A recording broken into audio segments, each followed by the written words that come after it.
So at my last corporate job, I was on Zoom calls from literally 7:30 in the morning till 5 or 5:30 at night. It was literally the bane of my existence to go from meeting to meeting to meeting to meeting, where my most important decision of the day was whether I should pee or get more coffee because I did not have time to do both. So if you are living in a Zoom call or in a conference room, I'm sure you are wondering, how do I get off this hamster wheel? So today we're going to talk about it. Hi, if you're new to my channel, welcome. My name is Kristen. I'm a former attorney and tech exec turned executive career coach. I help mid to senior level corporate women transition into work they love and get promoted. So let's dive in. So before we dive in, I just want to validate you. No, it is not your imagination. According to the data, meetings have increased 150% since the beginning of the pandemic. And that might have made sense when we were all tucked away in our houses and looking for connection. But the reality is that we have not returned to pre-pandemic levels. So before we get into a few useful tactics, I want to frame this conversation in this way.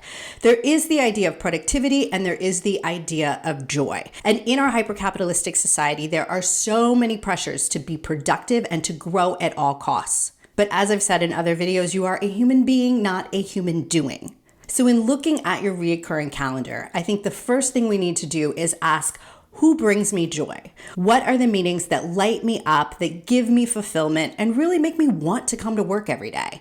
And do not at any cost skip those meetings or cut those meetings. In my last corporate role, I had a direct report who was just naturally the happiest individual. And because of that, she lit up every dark winter day and encouraged me no matter how bleak the circumstances.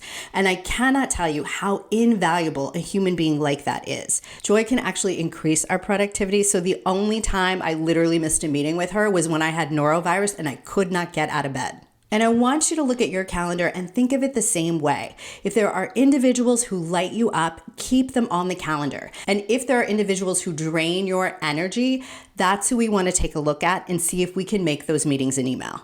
Okay, so let's move on to tactics. A lot of times colleagues will be hesitant to change a meeting to an email because they don't understand the power of putting something in writing. And they may not understand how much can get done and how much can be resolved in that manner.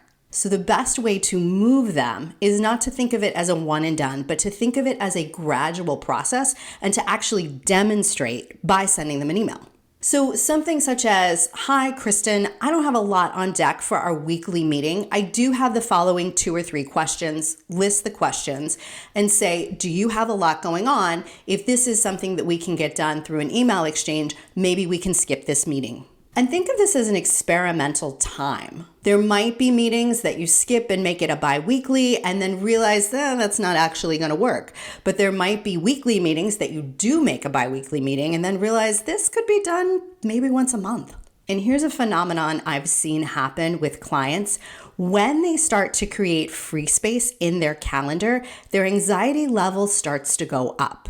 They seem to equate their own availability with a lack of worth. So if that is something that you know you have done in the past or something you might be prone to, I want to make sure that you are aware and you're keeping that at the forefront. Another approach is just to be very, very honest with your colleagues in your community, saying, I have so many meetings that I'm going to try to make some cuts and see if I can be more productive by changing these to emails. So I just want you to be aware ahead of time as I do this. If your colleagues understand that this is not personal, it might help them come along with you and they might want to do the same.